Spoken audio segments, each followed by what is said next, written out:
Programang ito ay rated SPG. Striktong patnubay at gabay ng magulang ang kailangan. Maaaring may masiselang tema, lengguwahe, karahasan, sexual, horror o droga na hindi angkop sa mga bata.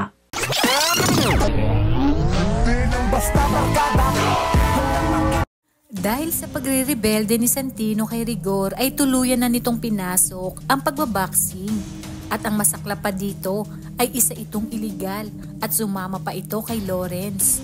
Nang makita naman ni Santino si Tisoy ay agad nitong sumigaw na ito ang pumatay kay Coach Gary. Ayon naman kay Tisoy na wala silang alam sa mga binibintang ni Santino. Sambit naman ang isang coach na mas mabuti pa umano na ibuhos na lang nila ang kanilang tapang sa loob ng ring. Nilabanan naman ni Santino si Tisoy sa illegal na boxing, habang si Tisoy naman ay balik sa kanyang pandadaya sa boxing. Sinabi naman ni Santino na sasabayan niya ito. At habang naglalaban nga ang dalawa sa loob ng ring, ay muling ipinakita ni Santino ang kanyang husay sa pagbaboxing. Ngunit hindi nga inaasahan ni Santino ang mga sumunod na pangyayari. Sinabi ng isang announcer na gawin nilang mas masaya ang laban na ito.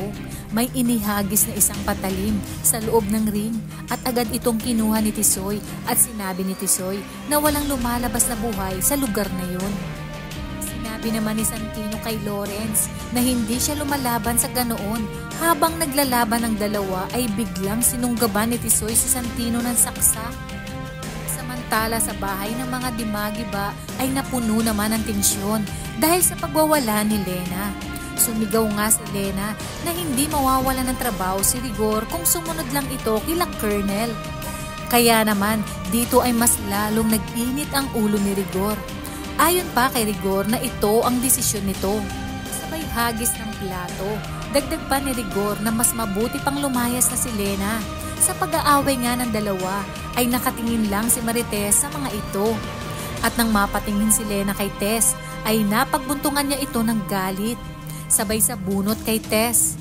Sinabi ni Lena kay Tess na siya umano ang dapat lumaya sa bahay na ito. Isang malakas na sampal naman ang natanggap ni Lena mula kay Tess. Sinabi ni Tess kay Lena na kung may natitira pang respeto si Lena sa kanyang sarili ay aalis ito. Sa kabilang banda sa mansyon ng mga kabalyero habang nakaluhod si Don Facundo ay nakatutok ang baril ni Ramon. Nagwika pa si Ramon na ngayon niya mararamdaman ang ganti ng mga Montenegro. Sa pagtakas naman nila Tanggol ay kasama pa din ito sina Madonna. Hanggang sa huling laban ay nagiging matatag ang pagkakaibigan ng dalawa at walang iwanan at naging alerto ang mga ito sa pagbunta sa mansyon.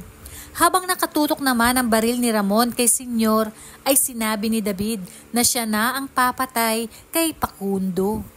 Kaya naman kapamilya kung bago ka pa lang sa aking channel ay mag-subscribe ka na at i-click mo na rin ang bell icon para updated ka sa pinakahuling kaganapan sa paborito mong teleserye, ang FPJ's Batang Quiapo. Hanggang sa muli, salamat!